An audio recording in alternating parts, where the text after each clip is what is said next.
This is an eclectic and slightly intimidating audience. I'm going to do what I do best and tell you a little bit of science. Some of you may think it's all trivial, you've heard it before, and some of you may wonder what on earth I'm talking about. So I hope somewhere in the middle you'll get the kind of general feeling of what's going on. This is the MRC Laboratory of Molecular Biology, the LMB, taken a few years ago before the campus was quite as busy as it is now. I'm glad to say we're not as lonely as we look now. We have AstraZeneca next door and a rapidly increasing population around us. But what are we? The term Medical Research Council implies to many people that what we do is medical research, and many people imagine that medical research is something to do with medicine. That's not what we do at all. We are the extreme end of molecular, of medical research, if you like, and it was founded, we've been on the campus since 1962. The lab was founded by the MRC in the belief that one day molecular biology, which at that time was done mostly by physicists and chemists, would be relevant to medicine. It was a very far-sighted commitment. It paid off very handsomely, and the sort of things that we can claim to have influenced medicine with include DNA sequencing developed by Fred Sanger, monoclonal antibodies, the Kohler-Milstein, and also the ability to determine the atomic structure of proteins and thus to design how drugs fit and understand how they work. These are big contributions from the past that have had immense impact. And driven largely by the monoclonal antibody story, we have, since the 1980s, been quite well familiar with industry and interactions because starting with Cell Tech, which was founded based on LMB discoveries, but going on to Cambridge Antibody Technology, Demantis, Bicycle, Heptares, Gendac, Ribotargets, various other companies have been spun out from the LMB, and we've gotten sort of used to that idea.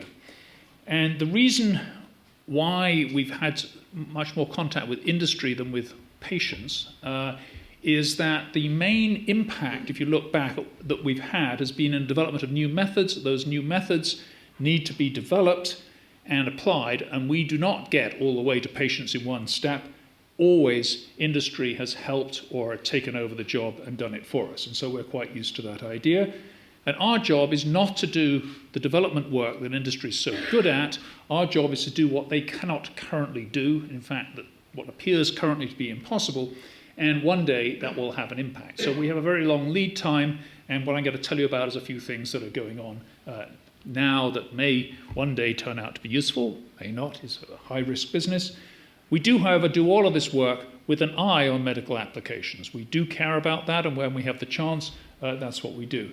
This is the boasting slide, sorry. What the lab is perhaps most strong and famous for is structural biology, determining the structure of proteins and protein and complexes, nucleic acids. On the left is the Nobel medal that John Kendrew won, which I pulled out of the safe and photographed. Yeah, we have quite a full safe. That's the second of our claimed Nobel Prizes from 1962, and on the right is Richard Henderson's medal from last year, from 2017.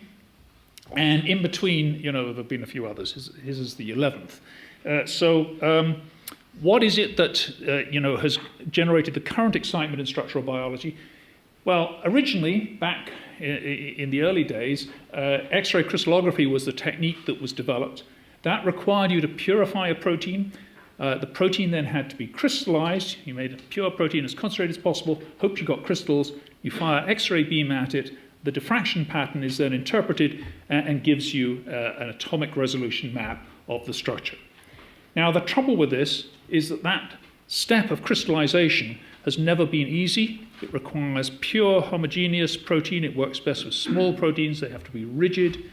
And frankly, it's, despite 50 years of investment, it's trial and error getting things to crystallize. Typically, you try 16,000 different combinations of conditions in the hopes that a few of them will actually give rise to crystals, and even so, many proteins just don't crystallize. So great though this technique has been, it's always been limited, and we've always known that. The excitement recently has come from just looking in the electron microscope directly at molecules, and of course it's possible to have atomic resolution pictures of atoms. We've all seen pictures of gold atoms and so forth.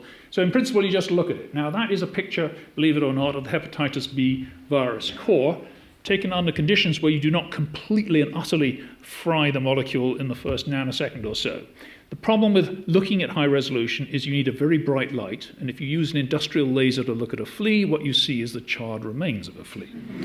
And the same is true of biological molecules. With crystals, of course, you have thousands and thousands of them, each one of which gets a little bit of irradiation, but it adds up to a signal.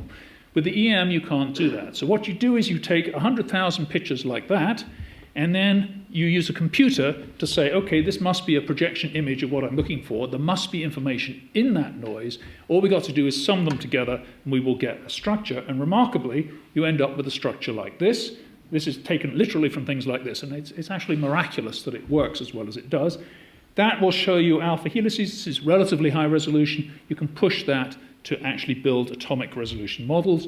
And of course, the point about that is you can then design drugs and you can understand how the protein works, and that it becomes of great interest to industry and eventually thereby medicine. Now, the reason we got excited recently, this is a protein called gamma secretase. It's a protease that creates the amyloid plaque in Alzheimer's disease. It's a drug target. It's a multi-component membrane-embedded enzyme, and people have tried to look at it by EM over the years. And as you can see, they weren't terribly successful in the early years. So the first 4 of those are essentially wrong. Okay, and the one on the right is essentially right, but so low resolution that it's completely useless. Okay, and that was 2014. 2015, we got this structure from the LMB. What has changed? What has changed is that we have much better detectors that detect the electrons that are coming through from the electron microscope, much better microscopes actually, and much better software to analyze them. Some of these early mistakes were simply because they weren't mathematically appropriate analysis of the data. You can get from that an atomic resolution model. These are just a ribbon diagram, but there are atoms behind that. And the point is, you do not need to crystallize the proteins. They can be as big as you like. In fact, the bigger the better, because it's easier to see which way around they are. They can be flexible, doesn't matter, you zoom in on particular regions. They can be heterogeneous. In fact, this structure contained 3 different isoforms, one including a bound peptide, which opens up the active site. So you learn, you can see intermediates that are rare, and essentially, there is no real limit anymore to what you can do. I should say there are some technical problems, and in the next few years, what we're going to see, we're now at the stage we were in 1962 with X-ray crystallography, okay? This is going to get better. There's still room for improvement in the detectors. Hopefully it'll get faster, and hopefully it'll get cheaper. So we're busily working on that, and in the meantime, spreading the technology as widely as we can.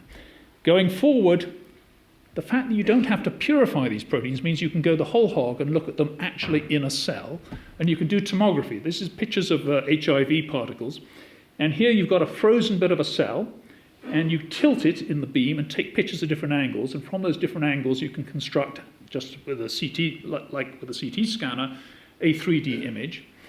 And the HIV particles are not regular, but they have regular coat protein structures in them.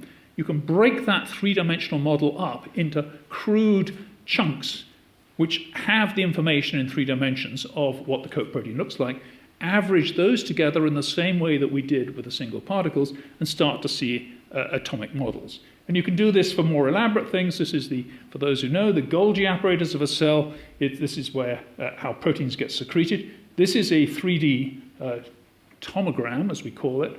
You can see around the Golgi stack vesicles, which are now being outlined in color. You can also see ribosomes and so forth. You can take that image and analyze it. Each of those round vesicles has coat protein on it, which is a bit like a sort of virus coat. It actually is responsible for gathering the right proteins into those vesicles. And you can average those from this actual in situ thing and start to see some molecular details. And the top just shows what the coat, a little portion of the coat looks like from the outside. It has a sort of triangular symmetry. That shows the inside of the vesicle looking outwards, and those little blips you can see where membrane proteins go through the membrane and bind to the coat, and that's how they get sorted into those vesicles in the first place. So you can start to see the kind of detail that you would like to see in a real-life situation, and that allows you to understand how cells work a lot better. And this is the sort of thing that we can now do and will be doing in the future. I've outlined here a bunch of things that we're doing. I won't go through them all, just to say that we're applying some of the same structural techniques to neuroscience. This is a synapse. You can see little vesicles. This is a neurotransmitter, just like the vesicles before. We have a group who is trying to reconstruct this using a mixture of X-ray crystallography, tomography, and EM, so that we can start to understand the brain at the same level of detail as we can understand the cells. When we do neurodegeneration, you look at, this is an Alzheimer's brain filament. This is a preparation was taken from a patient's brain, and it fills up these little things which are nasty aggregates that cause damage, but you can actually analyze them and understand the atomic resolution structure of those. And so typically what we're doing is what we do best, applied to a problem that is of medical relevance. Just to say, when it comes to neurodegeneration, there is a second phenomenon which we are quite interested in the lab, which is that cells protect themselves against these kinds of damaging proteins by mounting a series of stress responses. They make proteins that will help to clear the nasties from inside them. Okay? This is just one example of how occasionally what you do is something that might actually be useful to patients. This is a molecule that Anne Bertolotti's work has shown. It's an inhibitor of a phosphatase which functions to enhance the cell's normal response to damaged proteins. And it turns out that this is useful to protect cells, brain cells, from a damaged protein. This is an animal model of a motor neuron disease, and treatment with the drug will actually protect the animals from developing the symptoms. They can't stay on rotating rods and they lose weight and so forth. And that is being now developed by a company. Here is a real blue skies thing. These are nematode worms. Sidney Brenner in the late 1960s decided he would understand the brain, starting with a very small soil nematode. They have 302 neurons. It's not much of a brain.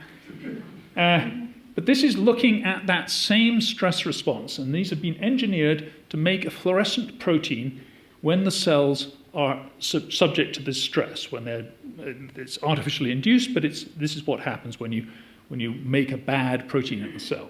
The interesting thing is that they're being made only in the neurons, and that the top part of the slide, unfortunately there's no pointer, is the sort of nerve ring. That's a sort of bunch of neurons.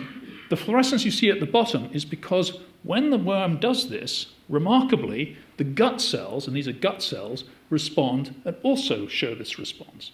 And the reason for that, we think, is that the worm senses it's about to have a meal or it's about to eat something nasty and prepares the gut in advance for the damage that's going to happen to it.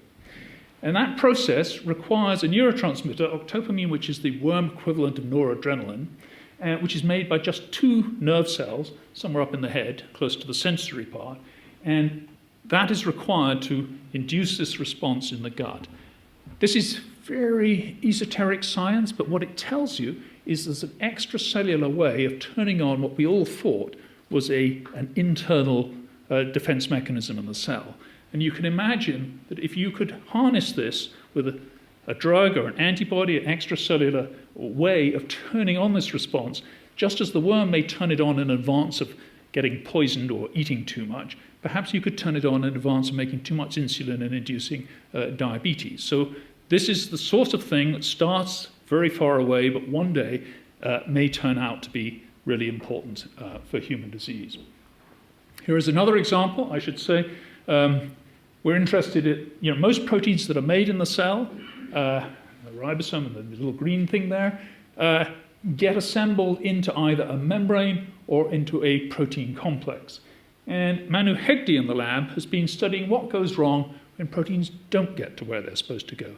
This is another example of making something that is not appropriate, it's not properly dealt with, And the cell has a whole series of different enzymes and machinery to deal with that. Why is that important? Well, in talking to someone from AstraZeneca, Anu realized, and I should say, we have a very good joint research fund with AstraZeneca. We have about 20 collaborative projects with them. One of them is looking at this. Where do you get this sort of problem in particular? Well, you get this problem in cancer cells because if you have a protein complex which has individual subunits made from different chromosomes, then if the cell goes aneuploid and you have an extra copy of chromosome 2, you will make too much of that particular protein and you will have to get rid of it.